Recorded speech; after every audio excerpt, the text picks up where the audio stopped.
Friends, PDW के एक नए एपिसोड में आप लोगों का स्वागत है। दोस्तों, अभी इंडिया के जो डिफेंस मिनिस्ट्री ने अपना एनुअल जो रिव्यू प्रेजेंट किया है, उसमें उनका कहना है कि ये जो लाइन ऑफ एक्चुअल कंट्रोल के पास जो ओवरऑल सिचुएशन है वो स्टेबल है लेकिन सेंसिटिव है। यानी India cannot take it lying down or it cannot lower its guards. Similarly अगर चाइनीज साइड का है देखें तो उन्होंने भी कहा है कि we are effectively and comprehensively implementing the agreement to lower tension in eastern Ladakh. लेकिन ये तो लैंड बॉर्डर पे अपना जो चल रहा है, यहाँ कन्फ्लिक्ट मैनेजमेंट ही बेसिकली अभी है, क्योंकि दोनों ही साइड केवल अभी जो एग्रीमेंट हुआ है दोनों इंडिया और चाइना के बीच वो डिसइंगेजमेंट पर हुआ है, लेकिन अभी भी they have to go a long way to restore peace and stability in the region, क्योंकि अभी भी इंडिया और चाइना दोनों ही के करीब मोर देन 50,000 ट्रूप्स उस रीजन में है, apart from various types of defence platform equipments deployed there. तो अभी उस फ्रंट पे तो अभी काफ़ी काम बाकी है करना। और सबसे बड़ी बात है कि India cannot trust at this level, India cannot trust China कि आज तो ये एग्रीमेंट हुआ, कल क्या होगा नोबडी नोज। तो इसीलिए ये जो प्रोसेस है वो जल्दी मूव आगे करने वाला नहीं, क्योंकि आप अगर देखो तो 2020 से अभी तक माने केवल डिसएंगेजिंग में करीब 4 साल लगे। तो इसीलिए ये तो लैंड बॉर्डर जो है और यहाँ जो अभी प्रॉब्लम है इसको तो मैनेज कर रही है इंडिया, लेकिन साइमल्टेनियसली अगर आप देखें तो इंडिया मैरीटाइम फ्रंट पर भी काफ़ी चाइना को पुश बैक कर रहा है, क्योंकि अभी कुछ दिन पहले यानी 16 दिसंबर को इसका इंडिया और फिलीपींस के बीच पहला जो मैरीटाइम डायलॉग हुआ है, और जिसमें दोनों ही कंट्री ने अपना ये जो अनक्लॉस है UN convention on laws of sea उसके प्रति अपना कमिटमेंट जाहिर किया। साथ साथ इंडिया ने इस बात पर भी फोकस डाला है कि ये जो 2016 का जो आर्बिटर ये था आर्बिटर और आर्बिट्रेशन जो यूएन के द्वारा दिया गया ये साउथ चाइना सी में जो डिस्प्यूट्स हैं, और ख़ास करके जो चाइना का जो इमेजिनरी 9 डैश लाइन है कि उसके अंदर जो भी है वो सब मेरा है। तो इसको यूएन के जो इंटरनेशनल आर्बिट्रेशन का जो कोर्ट है उसने इसको खारिज कर दिया था। वो बोला कि this is illegal, it doesn't have any evidence to support this. और उसने जो फिलीपींस के जो क्लेम है एक्सक्लूसिव इकोनॉमिक जोन उसको उसने जस्टिफाई किया था। तो इस मीटिंग में इंडिया ने भी जो 2016 के अवार्ड को जस्टिफाई किया है। इसके पहले भी अगर देखें तो सितंबर में भी एक मीटिंग हुई थी।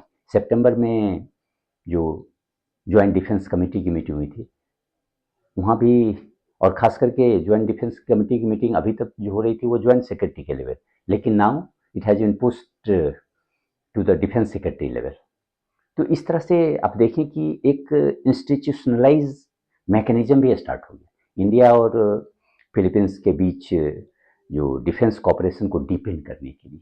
साथ साथ अगर आप को मालूम ही होगा कि Philippines was the first country to purchase BrahMos missile, और उसके बाद इवन लास्ट ईयर जो 2023 में अगस्त 2023 में दोनों ही कंट्री के बीच जो कोस्ट गार्ड में जो क्लोज कॉपरेशन के लिए भी एमओयू साइन किया गया। तो इस तरह से इंडिया न केवल एक अपने जो डिफेंस कॉपरेशन को इसको एक इंस्टीट्यूशनल स्ट्रक्चरल और स्ट्रक्चर्ड वे में आगे बढ़ा रहा है, साथ साथ ये जो मैन्युफैक्चरिंग या इवन कह लें कि ट्रांसफ़र ऑफ डिफेंस प्लेटफॉर्म उसको भी एक सिस्टमेटिक वे में आगे बढ़ा रहा है।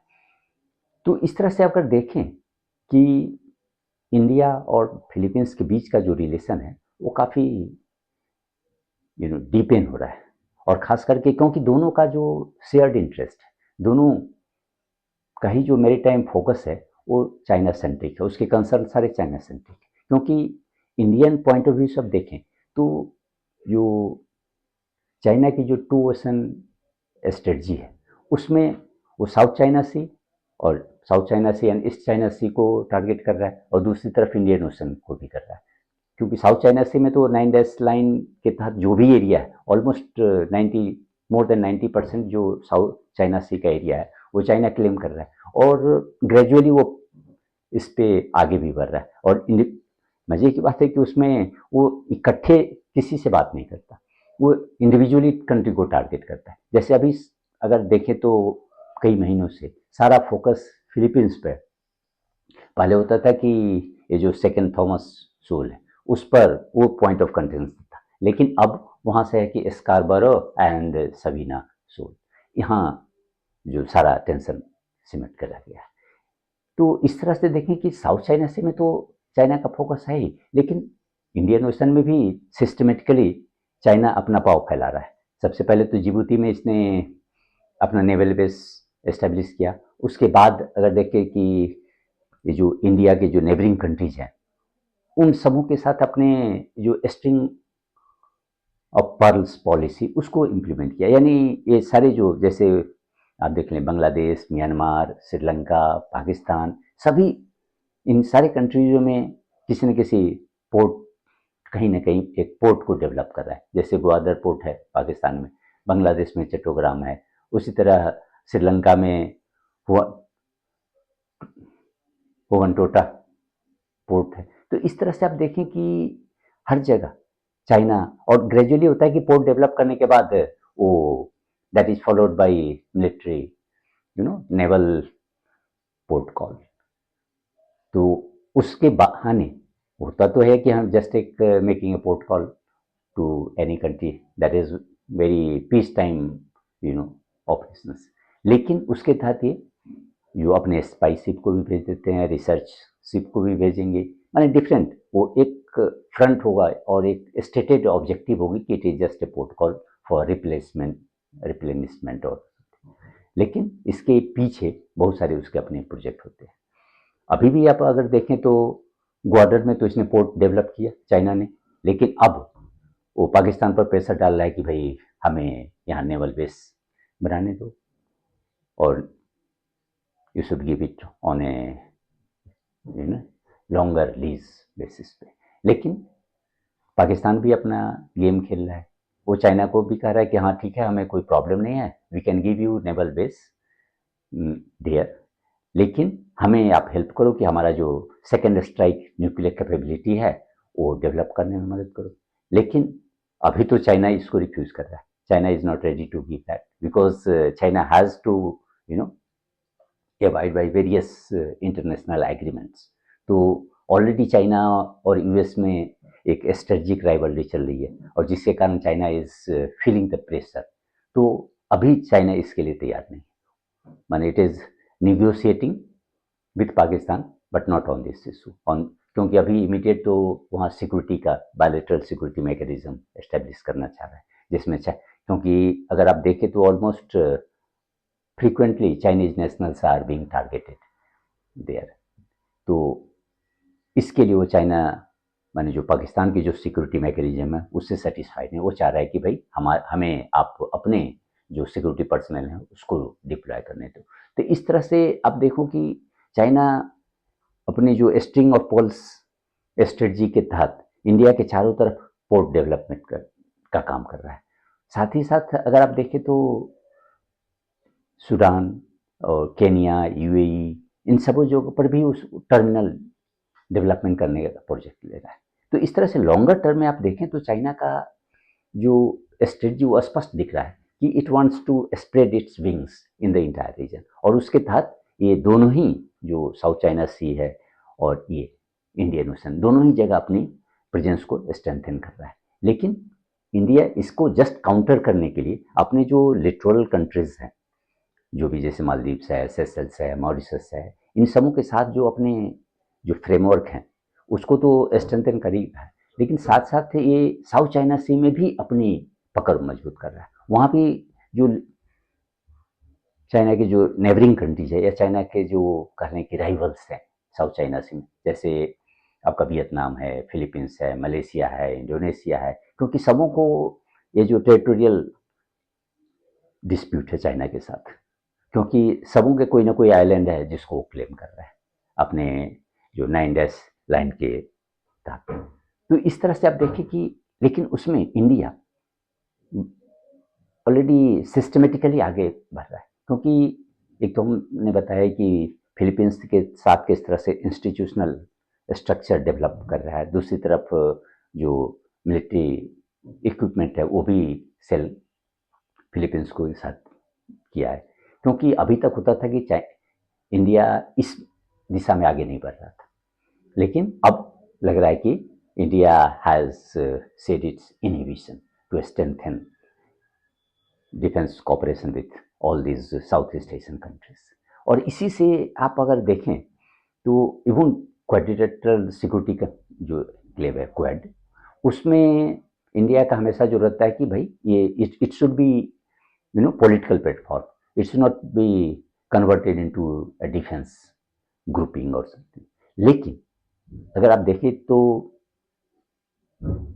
इंडिया का जो बायलैटरल मैकेनिज्म है, जबकि बायलैटरल सिक्योरिटी रिलेशन तो सबों के साथ है, जो भी क्वाड के जो मेंबर्स हैं, चाहे ऑस्ट्रेलिया हो, जापान हो या यूएस हो, सबों के साथ बायलैटरल लेवल पर काफ़ी अच्छा डिफेंस कॉपरेशन है। तो उसके थ्रू बायलैटरल मैकेनिज्म के थ्रू इंडिया अपने जो ये कहें डिफेंस पोस्चर से उसको कोऑर्डिनेट कर रहा है। और अगर आप देखें कि अभी ही एक तरफ जब इंडिया अपना जो डिफेंस कॉपरेशन है उसको ब्रॉडन कर रहा है, साथ साथ इंस्टीट्यूशनलाइज कर रहा है फिलीपींस के साथ, उसी से रिलेटेड अगर फिलीपींस में देखें तो एक बड़ा इंटरेस्टिंग डेवलपमेंट हुआ। यूएस अप्रैल में यूएस ने अपने जो टाइफून मिसाइल सिस्टम है उसको फिलीपींस में लाया था, खास करके बायलैटरल डिफेंस एक्सरसाइज के लिए, लेकिन वो अभी तक वहां से विड्रॉ नहीं किया। वो एक्सरसाइज के बाद वहीं नदर्न फिलीपींस में डिप्लॉय कर दिया गया और दैट कंटिन्यूज टिल टुडे। जब चाइना ने अपोज किया तो शुरू में तो फिलीपींस का ये कहना था कि भाई ये हाँ सितंबर तक हम इसको ये कर देंगे, वो विड्रॉ कर लेगी यूएस, लेकिन अब वो कह रहा है कि नहीं भाई ये उसके जो आर्मी चीफ है उन्होंने भी कहा कि भाई we are going to purchase this missile system. और साथ में जो चूंकि चाइनीज एम्बेसडर और इवन चाइनीज जो फॉरेन स्पोक्स पर्सन है उसने भी माओ जिंग उसने भी इसका अपोज किया कि इट विल थ्रेटन और it will pose a substantial threat to peace and stability in the region. तो ये बहुत बड़ा, और साथ ही साथ इससे होगा कि एक आर्म्स रेस डेवलप हो जाएगा, तो that is not good for a region और रीजनल पीस एंड सिक्योरिटी के लिए अच्छा नहीं है। तो वो इसको बड़ा ही स्ट्रांगली अपोज किया कि नहीं, फिलीपींस को मैंने it should ask US to withdraw the system because it is ultimately serving the needs of US, not Philippines। तो ये उसको लेक्चरिंग कर रहे हैं। साथ ही साथ अगर आप चाइनीज जो फॉरेन स्पोक्स पर्सन के जो कमेंट देखे, वो कह रहा है कि भाई फिलीपींस जो है वो इंडिपेंडेंट फॉरेन पॉलिसी अपना नहीं रहा है। भाई फिलीपींस का डिसीजन है, ये नहीं है कि चाइना का डिसीजन है। China should not have a veto power on Philippines decision. Philippines अपनी फॉरेन पॉलिसी को कैसे अब चलाएगा ये चाइना से तो पूछ करके नहीं चाहेगा। और इसलिए जो चाइनीज डिफेंस फिलीपींस की जो डिफेंस सेक्रेटरी है गिलबर्टो, उन्होंने भी कहा कि भाई Philippines is a sovereign state, it is not any country's doormat और door state, so we should not it is our prerogative or sovereign right to strengthen our military capabilities. How will I do? That is my decision, my choice. No other country has a veto on our decision making powers. तो इस तरह से इसका मतलब है क्या कि China overall एक थ्रेट अब फील कर रहा है, क्योंकि इंडिया भी अपने जो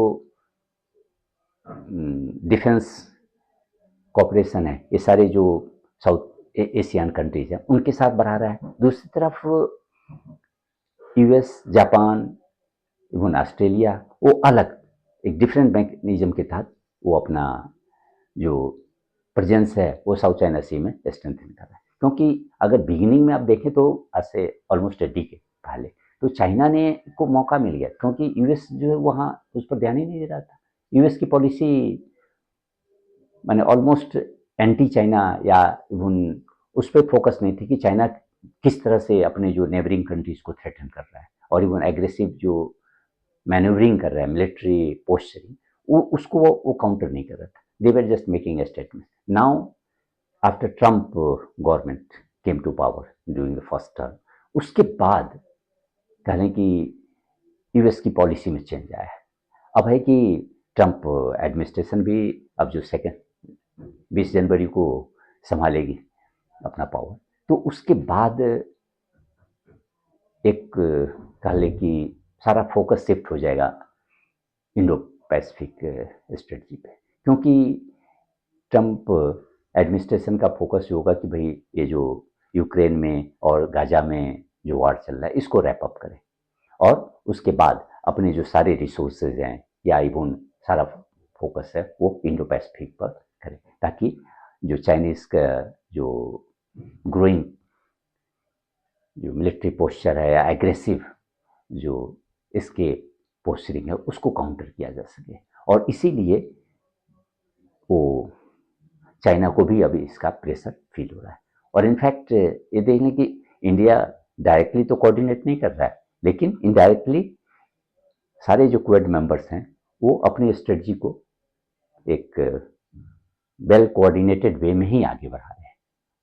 और इसीलिए अगर देखें कि आगे के दिनों में बड़ा ही इंटरेस्टिंग हो कि किस तरह से China feels the military pressure और इवन कहें कि military blow back from quadrilateral countries, quad countries. धन्यवाद।